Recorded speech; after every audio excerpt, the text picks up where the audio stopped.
Okay. Let's go. We ready? Yeah. You ready? I'm never ready, but that's the fun, right? It's the fun part about this. You ready?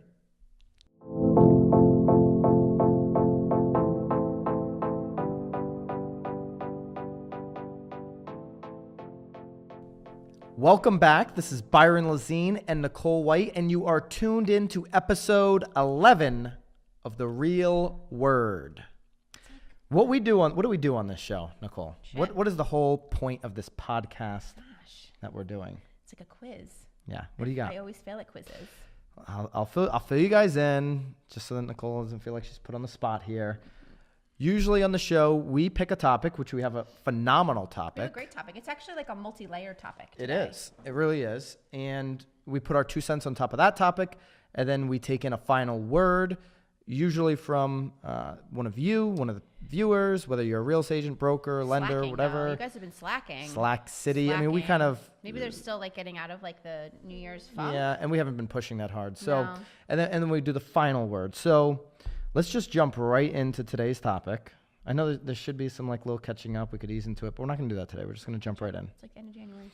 Inman Connect was last week. We missed it. We did miss it, but I feel like for a good reason. But we'll get to that. Yeah, we went to Agent 2021, which was insane. It was insanity. If you didn't go, sorry to make you jealous. Oh my goodness. We got this book here, which I'm giving away Signed. tomorrow. Yeah. So if you're watching this, it's already probably given away.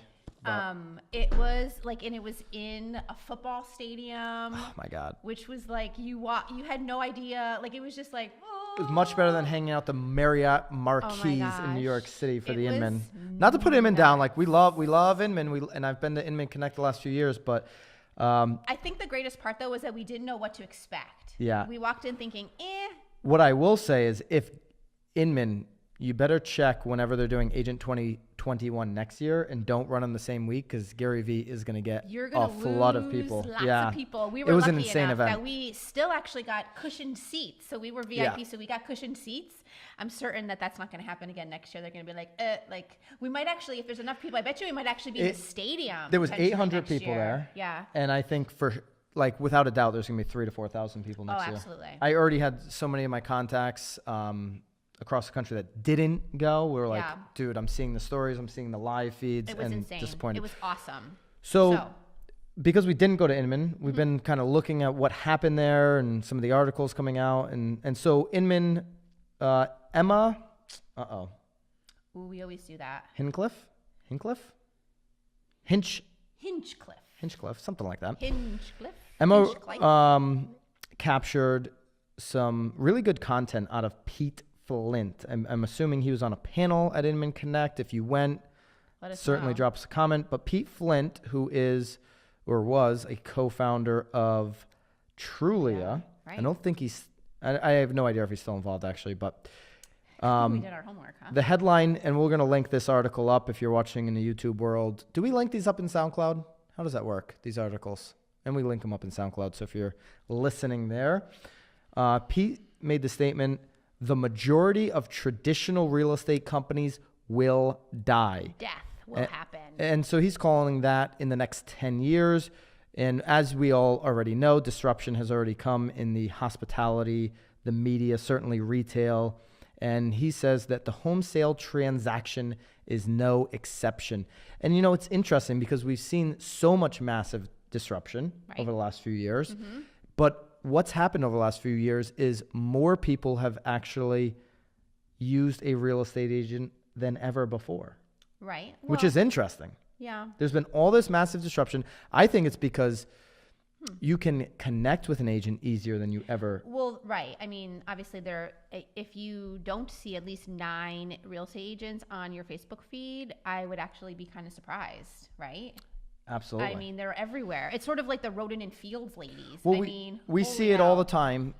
Like even in our marketplace, somebody will be moving to the area and they're doing research, or they've moved and they're renting or whatever, and they'll put on their Facebook page, hey, I'm thinking about buying a house. I'm going to relocate, whatever. Oh. Who knows a good agent? Yeah. And then you get that flood of like And everybody you wanna slit tagging your people. wrist for the rest of the day because not many people referred you or what have you. I never, I'm not a jellyfish, so that doesn't happen to me. But for anybody that doesn't know what a jellyfish is, put it in the comments. Say, I don't know what a jellyfish means, and then I'll respond to you exactly what that means. Nicole knows exactly what I'm talking about. Yes, between you and my husband, I get bars, like cans of jelly. Yes. And I get all sorts of stuff. Great jelly. So what you see is people tagging each other. What you also see, by the way, is agents that don't have an idea what they're doing in terms of how to generate leads. They're like, hey, I was like number one in my office for 2017 from October to November. Oh yeah, like they got like a quarterly award. They got like a quarterly award from their broker, which is like big flipping deal, right? Right. Or they'll give out an award because they feel really bad for you, so you won like the customer service award. But that being said, there's just so much information out there and there's so much connectability. So I think technology's actually helped the agents that approach the business the right way. Oh my goodness, absolutely. Mm-hmm. By far. Mm-hmm. But it's interesting. That model that the majority of us agents are working under, which is tied to a traditional broker at this point. Right? We are tied to a traditional broker. I mean, they are the only family-owned business in the top 10 in terms of volume in this country. We're not a publicly traded company at William Raveis. But you look at Keller Williams, 20 years ago, they weren't traditional. They've become more of a traditional model. Remax, certainly super tradish. Yeah, I feel like Sotheby's, really the only thing that companies Century 21 were really doing was their to make themselves stand out it was all just about like commission split. Like Remax was huge because like you got like a 90% split if you were at Remax. I mean, that was really the only thing that I feel like up to this point. Yeah, you have differences in the splits. Absolutely. Yeah. But essentially, when you boil it all down, they've become a placeholder for licenses. Right. They stick a manager in most of these offices, and we have a great manager, Sharon. If you're watching, we love you. At the end of the day, I think these mega teams are taking over and are going to continue to take over. They kind of run their management in-house. They use the brand. They use the brand's connections. Like we're using William Raveis for a couple specific reasons. The luxury outreach, not only nationally but globally, leading real estate luxury portfolio, all these types of things. And the agent outreach too. Agent outreach is very significant, especially in the Northeast, and then the connectability down to Naples. South Florida now. And so there's that. That being said, when I look at the mega teams and I look at some of the mega teams that we were hanging out with last week in Agent 2021, and for me the week prior at the Tom Ferry Elite Retreat, a lot of us are connecting the dots. You know, so you used to use your brand or your brokerage to meet all the agents, but most of us through Facebook private groups or through these conferences or for whatever, Tom Ferry, are connecting the dots ourselves. Well, because social media has allowed you to do that. I mean, really up until Facebook was even around, I mean, it was virtually, no, I wouldn't say impossible, but definitely so much more time have to be put into meeting people. So yeah, no, I agree. I think what's really awesome though too, in sort of regard to all of that though, is that these are like really heavy hitters. Like we're talking about like multi-million-dollar producers, and I mean like multi-million, not like 3 million, because that's obviously like a but like tens of multi-millions, and they're taking out. Like they're there like 8 a.m. to like 9 p.m. You know, like, which is really cool. So if you are going to these events, you're not just like meeting the newbies that are trying to get like their businesses. I mean, you're connecting with some like legit people that have some really incredible ideas. Oh my gosh! And they love to share. I mean, why not? Absolutely. I mean, we were hanging out with a lot of people last week that are doing 350 plus transactions in their team.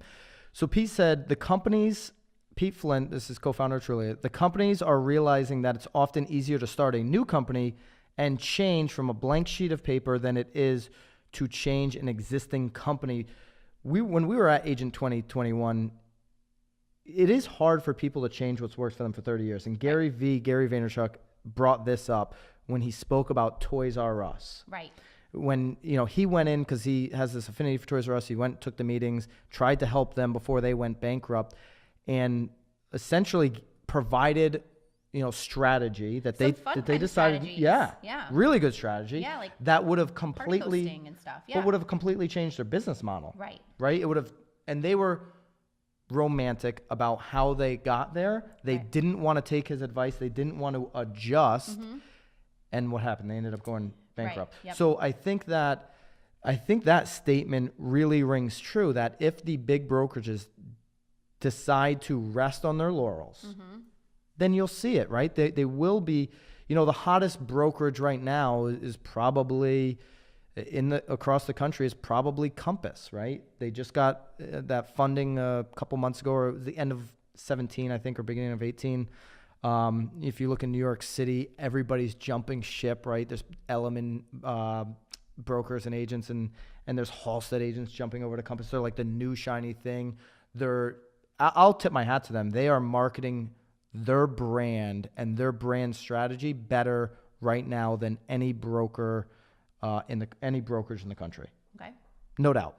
But they're that new thing, right? They were able to start, to Flint's point, on a clean sheet of paper. They weren't Keller Williams, who's been entrenched in doing things a certain way. Well, I guess what also makes it difficult maybe for Keller Williams to sort of transition is that they obviously have enough agents producing enough money where in their minds there's not an absolute need to sort of transition yet. Right.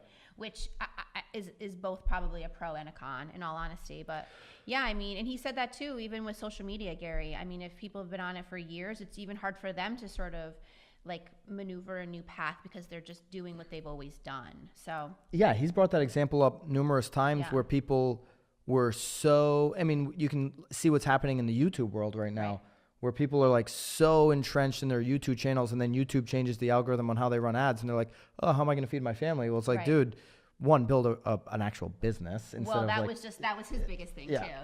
Yeah. That now we're kind of veering off. But Ryan Serhant on the panel at Agent 21, he was there with Gary. They sat down. Said this very similar to what. Well, I think what he's hoping for is that actually each individual agent becomes their own brokerage and their own brand, and to do away with the big mom above. I actually, and Ryan Serhant, Bravo TV, blah blah blah. A lot of, I think a lot of agents that are doing a lot of business are going to say, well, fuck Ryan, right? Like, he's got the TV show, he can't really, he's not relatable to everybody. Right. Is the big thing. And I think that they sort of went into that though too, because I mean, he even said that he wasn't doing any real estate when he got the show. We all talk about that TV sort of dying, but he really sort of got his big break because of TV. So absolutely. He has kind of a different perspective, I think, than most. But what I'll say to that is, and I certainly came into that panel talk like, this is going to be the weakest panel of the day, even though Garyvee was on it. It was him and Ryan. Like, I came in with that mindset. This is going to be a weak panel. We've got a Bravo. Basically, we have an actor turned broker. And he admittedly says that, absolutely. Right? Actor turned broker, now going back to acting. Right. I was impressed with some of the thoughts, and he's certainly now ascended to being one of the top brokers in the country. And I was very impressed just on how thoughtful he is about the industry and where it's heading. Right, because he's taken it. I mean, he's not just a face, No. I mean, I think there's many people, and I think that boils down to everything, though. Back to the YouTube thing, if someone's just hitting their YouTube thing and he's just hitting the Bravo thing, and then as soon as TV does die, I mean, he's digressing, he's figuring it out, he's trying to stay ahead of it. He actually has some thoughts and ideas on it. And he started a vlog last week. Like, so he's going down into the dirt, even though he has this Bravo show, he's going down into the dirt, doing a vlog on YouTube, knowing that he needs to control his brand. And that's the genesis of this, right? Is brand. Yeah. So Ryan made the statement that, similar to Pete Flint, that these brokers are going to die off over the next 5 to 10 years. Now, this is the second time I've heard him say this. He went as far as to say, I don't need my broker, Nest Seekers. Right. Right? Right. He's with a little small, small. I think they have 600 or 700 agents. You can fact check me on that if you want, but it's around that number, Nest Seekers. But he's just like straight up like, I don't need them. I am the brand. I built Nest Seekers, right? Like, he is the brand. He has so much equity over them. I would imagine, because I know for a fact that this is the deal that the Altmans have out in California, I would imagine he's 100%er at this point with Nest Seekers. Right. Well, because they're just able to recruit off of his name. Of course. Right? Yeah. So you're right. He doesn't need them. He's using them for, but he basically laid it out there that maybe in 3 years I'll ditch them if it makes sense. Right? So at the end of the day, the brands that connect with the consumer. And so Pete made a great point here in his panel. A consumer, for the most part, doesn't know the difference between Remax and Keller Williams. It's true. I mean, they're going to like Byron Lazine. They're going to like Nicole White. They're going to, Mary Mo, because that's who they know and that's who they connect with. And so when he says there's a tsunami coming in real estate, it 100% is coming. It's already, in my opinion, it's already here. Right. In the technology, what's happening in the tech world and how it's impacting the real estate industry. I just think it's a great thing if you're an agent that understands branding and marketing. Right. Oh, absolutely. Well, and you're willing to recognize that it's here. Right. I mean, I think a lot of people are like, that I'm fine. Like, I'm still like living off of my referrals from my buyers, sellers that bought 20, 30, 40 years ago. And it's like, eeks, like.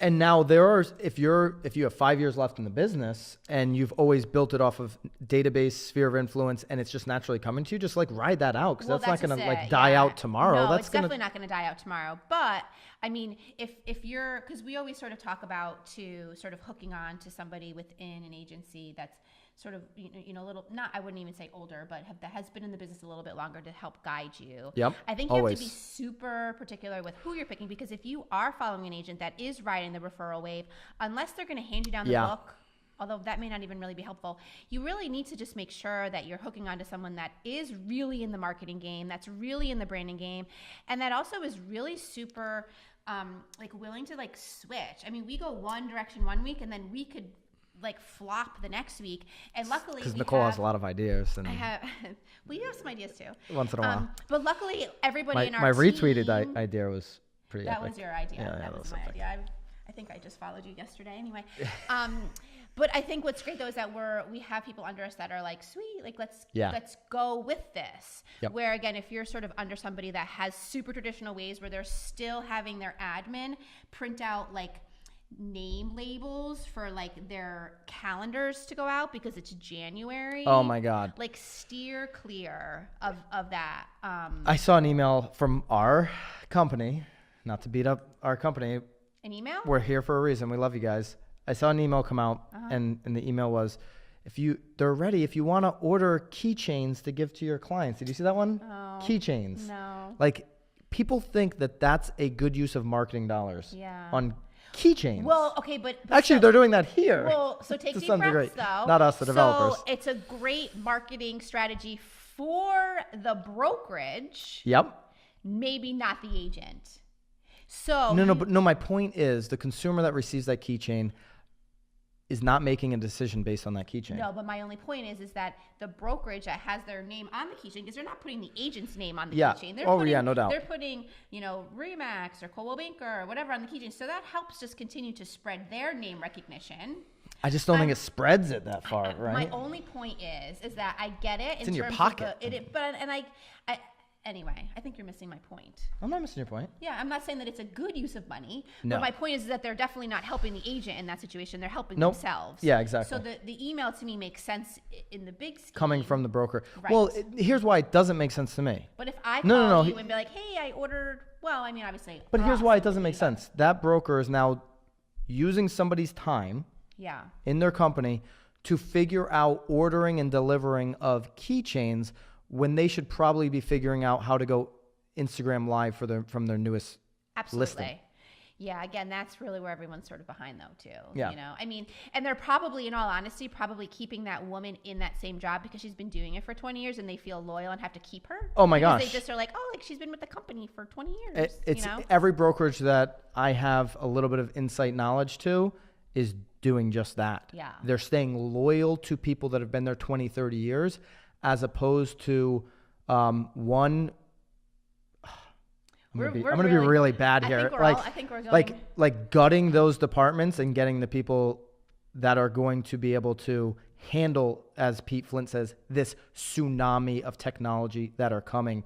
I mean, I know that's a tough pill to swallow. Like, you want to just fire the people that don't understand what's happening? Well, you're going to bury yourself by standing by those individuals. And then when you really do want to start hiring those people that know it, you're going to be actually probably paying a premium because in 5 years... all the prices are going up. Oh, yeah. And they're going to be so well-versed in their craft. It's like video people. I mean, you can get someone, a kid that wants to get into video, reasonably inexpensively, but give that boy 5 years and you're not going to be able to touch him. You're But not if gonna you can touch him. at You're least, not gonna be able to touch Brianna in 5 years. We're not gonna be able, like, Brianna is.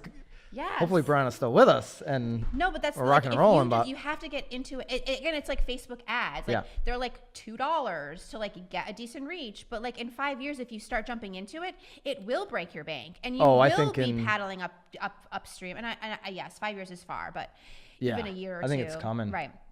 So I mean, if you're not doing it now and taking advantage of all of this stuff now. So we're gonna link that article up. Really good take insight. We'll do it. We'll do it. We'll get your business. We'll get the biz. We're gonna link that up. Inman article. Really interesting insight. I'd love to hear from you guys. If you were there, I'd love to hear. If you are Inman Connect, drop us a comment.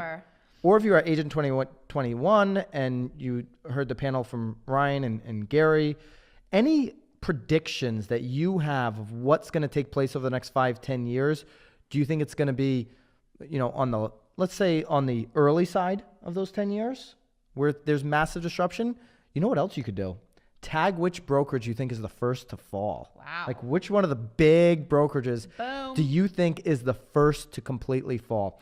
So no final word this week. That was the final word. We want to hear your word. Your word is our final word. Please send us in some of your words for the final word, on the real word. Whatever word. We actually do. Here's like a half a final word. Uh-oh. Couple weeks, we're going to Arizona. We're heading to Arizona. Yep. We're going to go see our buddy Greg. Greg. If you haven't seen episode 1 or 2, 1? go back all the way back. 1 or 2. Byron was like, he was salty in episode 1. We came out gangbuster. Busta. Gangbuster. Busta bust. In episode 1. Well, Greg Haig, he's down in Arizona. He's building supposedly a website that's going to compete with Zillow. Now, Greg, I haven't heard from you in a while, dog. From you in a while, Greg. I haven't seen the Facebook ads. Oh, well, the algorithm has changed. Maybe he's still maneuvering it. Maybe he's running out of money. You're either heads down working on this website so ridiculously hard for the reveal, or you're scared shitless. It's one of the two.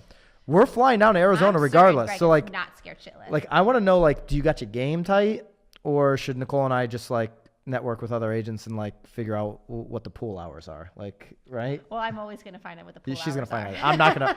I'm not a pool guy, but I really wanted a hotel that had like a lazy river. Brianna, I nixed that one very quickly. That's okay. Because she would not get off the lazy river for the entire weekend. We have a lot planned there. So what we're gonna do that weekend too is we're gonna go live. Yeah. And we want to do a question and answer for the real word on site in Arizona. We're also going to interview Greg. We're going to sniff this thing out and report back if this is the real deal, if he's actually building something, worth anybody's time. Right. That'll be interesting. Yeah. Yeah. I mean, maybe this will be the shake. Maybe this will be like the shake off, Maybe Greg's the disruptor. He's building the tsunami, That'll be interesting to see. So that's gonna be super interesting. And if you're in Arizona, like hit us up too. Like we'd love to meet some peeps. Right? Absolutely. If you're watching this on YouTube, you're wondering where we are. We're gonna link up the location. It's 66 High Street here in Connecticut. New development, the best development in all of Connecticut. It really is. It is according to the awards as well. It is, yeah. Now I'm like that agent. Oh, we won these awards. And, you are? Oh yeah, you got the quarterly award. I didn't win the awards. I'll get you a medal next time. That was the developer. So appreciate everybody that's listening on SoundCloud or watching on YouTube or watching on Facebook. Really appreciate your love. Please, please, please drop us a comment. Any topics that you want to hear about, drop those. And any disruption you think. And please tag the broker that you think is about to completely drop off the map in the next 5 to 10 years.